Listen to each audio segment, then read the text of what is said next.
Sa gitna ng mga isyu na kinaharap ng Kamara, nanindigan ang Party List Coalition Foundation Incorporated na nananatiling mataas ang moral ng mga mambabatas. Ayon kay House Deputy Majority Leader at TGP Party List Representative Jose Bong Teves Jr., hindi natitinag ang hanay ng mababang kapulungan sa Kongreso sa kabila ng mga isyu. Tunghayan ang balita ni Alvin Pelobelio. Sa kabila ng issue sa flood control project na nagdadawit sa ilang mga mambabatas sa mababang kapulungan ng Kongreso, iginiit ng Party List Coalition Foundation Incorporated na nananatiling mataas ang moral ng mga kongresista sa House of Representatives. Kasabay ng paglulunsad ng Party List Coalition Foundation Incorporated ng PCFI's Batang Malusog Child Nutrition Program sa pangunguna ng Pangulo nito na si House Deputy Majority Leader at TGP Party List Representative Jose Bong Teves Jr., binigyan din ni Teves na hindi natitinag ang hanay ng mababang kapulungan ng Kongreso sa kabila ng issue. Kami po sa Party List Coalition lang ay magpakita ng pagkakaisa, magpakita ng suporta sa ating gobyerno, sa mga ginagawa nilang pagbabago. Palagi kong sinasabi na ang Party List Coalition po ay iisa. And try to regain, the important thing is try to regain the trust and confidence of the Filipino people. Kabilang na riyan ang patuloy umano na pagsuporta ng nasa halos 50 miyembro ng Party List Coalition sa speakership ni Isabela 6th District Representative Faustino Boji D.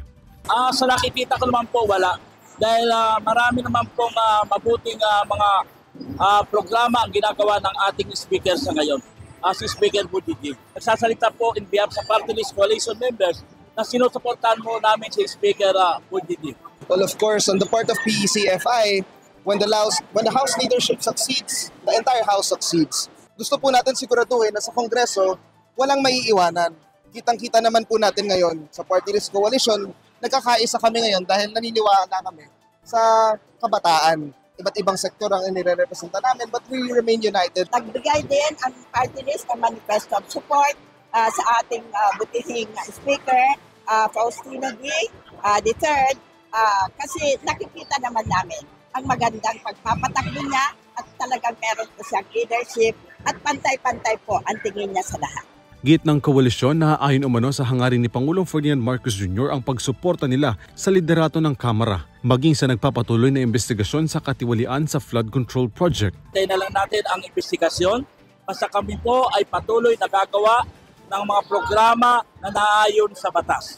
At kami po ay gagawa ng mga programa na ipakikita namin sa buong Pilipinas, sa sambayan ng Pilipino, na kami mga party list members ay may ginagawa at makakatulong sa ating programa at nakakatulong kung ano man po ang mga programa ng ating pamahalaan at programa ng ating Pangulong Ferdinand Bongbong Marcos.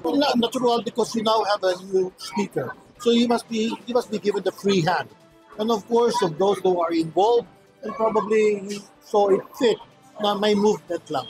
Nagpahayag din ng pagsuporta sa liderato ni D sa Kamara ang nasa halos 77 miyembro ng mababang kapulungan ng Kongreso mula sa Mindanao at sa Metro Manila sa kabila raw ng pagsubok na kinaharap ng kasalukuyang administrasyon na nanatili ang sinseridad at may prinsipyong pagtugon ng mga miyembro ng Kamara.